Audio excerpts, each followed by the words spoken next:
Hello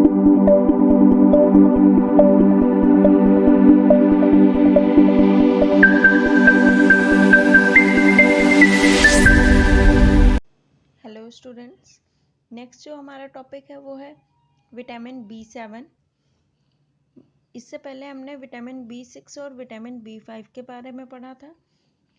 अब हम पढ़ेंगे विटामिन B7 के बारे में। तो विटामिन B7 को और हम विटामिन H भी कहते हैं, विटामिन H या विटामिन B7। इसका साइंटिफिक नेम बायोटिन होता है। क्या होता है? Biotin. Biotin is also known as anti egg white injury factor. इसको हम क्या कहते हैं? Anti egg white injury factor या विटामिन B7 या विटामिन H। ठीक है, ये सारे एक ही नाम है। कौन कौन से? बायोटिन हो गया, विटामिन B7 हो गया, या विटामिन H हो गया, या anti egg white injury factor हो गया। ये सारे एक ही नाम है, सिनोनिम्स हैं सारे। It is a sulphur containing B complex vitamin. ये क्या होते हैं? Sulphur containing B complex vitamin होते हैं। ठीक है, तो सल्फर कंटेनिंग आप यहाँ से देख सकते हैं, इसके स्ट्रक्चर में सल्फर है, सल्फर एटम है। ठीक है,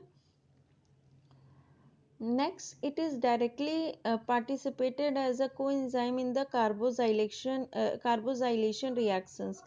तो ये क्या होते हैं? ये जो कोएंजाइम वो एज अ कोएंजाइम की तरह पार्टिसिपेट करते हैं कार्बोजाइलेशन रिएक्शंस में। मीन्स जब कार्बोजाइलेशन रिएक्शंस होती है तो विटामिन B7 या विटामिन H या बायोटिन या anti egg white injury factors जो होते हैं वो डायरेक्टली पार्टिसिपेट करते हैं as a coenzyme.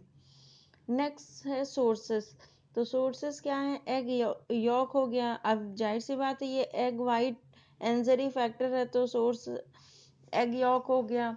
Liver, kidney, yeast and other sources are milk, honey, tomato, fruits, vegetables, human milk etcetera. ये सारे क्या हैं? इसके सोर्सेस हैं विटामिन B7 के। नेक्स्ट हो गया केमिस्ट्री। तो केमिस्ट्री में क्या है? It consist of a condense ring system of 2 5 membered heterocyclic ring. तो इसमें क्या बताया गया है कि कंडेंस रिंग है। कंडेंस रिंग मतलब क्या है? कि दो रिंग आपस में कंडेंस है या जुड़ी हुई हैं। ठीक है, और वो दोनों रिंग कैसी हैं? 5 मेंबर्ड रिंग हैं। तो आप देख रहे हैं कि यहाँ पे ये एक रिंग है, ये एक रिंग है, और दूसरी रिंग ये दूसरी रिंग है। ठीक है, ये यहाँ तक एक रिंग है और ये एक रिंग है। ये दोनों यहाँ से ये अटैच्ड हैं। ठीक है, और क्या है? It has 2 forms. पहला कौन सा है? अल्फा बायोटिन और दूसरा बीटा बायोटिन। इसके मतलब बायोटिन कितने टाइप्स के होते हैं? 2 फॉर्म में होते हैं या 2 टाइप्स के होते हैं, अल्फा बायोटिन और बीटा बायोटिन। अल्फा बायोटिन और बीटा बायोटिन। तो अल्फा बायोटिन जो है वो एग यॉक से ऑब्टेन होता है, एग यॉक से। और बीटा बायोटिन कहाँ से? लिवर से ऑब्टेन होता है। नेक्स्ट है biocytin may be regarded as the coenzyme of biotin. तो बायोटिन का कोएंजाइम कौन सा क्या होता है? बायोसिटीन होता है। बायोसिटीन क्या है? कोएंजाइम है बायोटिन का। तो इस स्ट्रक्चर में आप देख रहे हैं कि यहाँ पे 2 रिंग हैं जो आपस में कंडेंस हैं। कितनी? 2 रिंग हैं जो आपस में कंडेंस हैं। एक ये फर्स्ट रिंग और ये सेकंड रिंग। ठीक है, और ये दोनों रिंग 5 मेंबर्ड है। अगर आप देखें तो ये अगर नंबरिंग करना चाहें तो यहाँ से नंबरिंग कर सकते हैं, जैसे कि 1 2 3 4 और 5। ठीक है, अगर दूसरे की नंबरिंग करते हैं हम तो क्या है?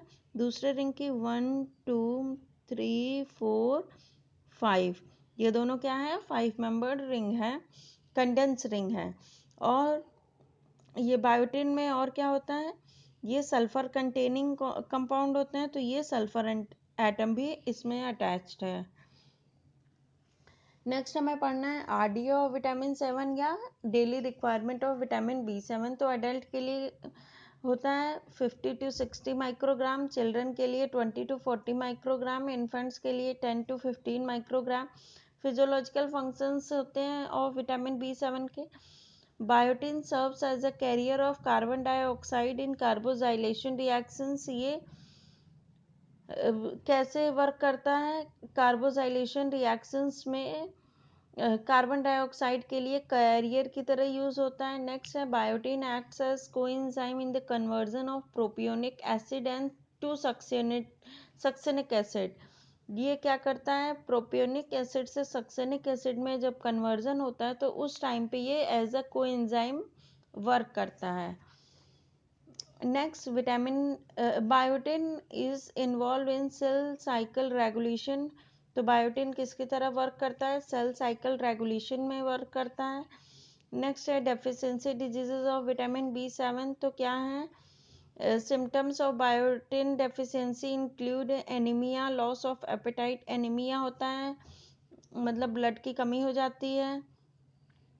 Next appetite, loss of appetite मतलब भूख नहीं लगती है। नोजिया मीन्स क्या होता है? वॉमिटिंग आने वाली फील होती है। डर्मेटाइटिस मतलब स्किन इन्फेक्शन होता है, इन्फ्लेमेशन होता है। नेक्स्ट बायोटिन डेफिशिएंसी में ऑल्सो रिजल्ट्स इन डिप्रेशन हो जाता है, हेलुसिनेशन होता है मतलब घबराहट सी होने लगती है, और मसल पेन होता है। So class this is all about vitamin B7 और विटामिन H और बायोटिन और anti egg white injury factor. So class आज हमने पढ़ा विटामिन B7 क्या होते हैं, सोर्सेस क्या हैं विटामिन B7 या विटामिन H या बायोटिन के, केमिस्ट्री क्या है, और RDA क्या है, इसका फिजियोलॉजिकल फंक्शंस क्या है, और डेफिशिएंसी डिजीजेस क्या है। So thank you class.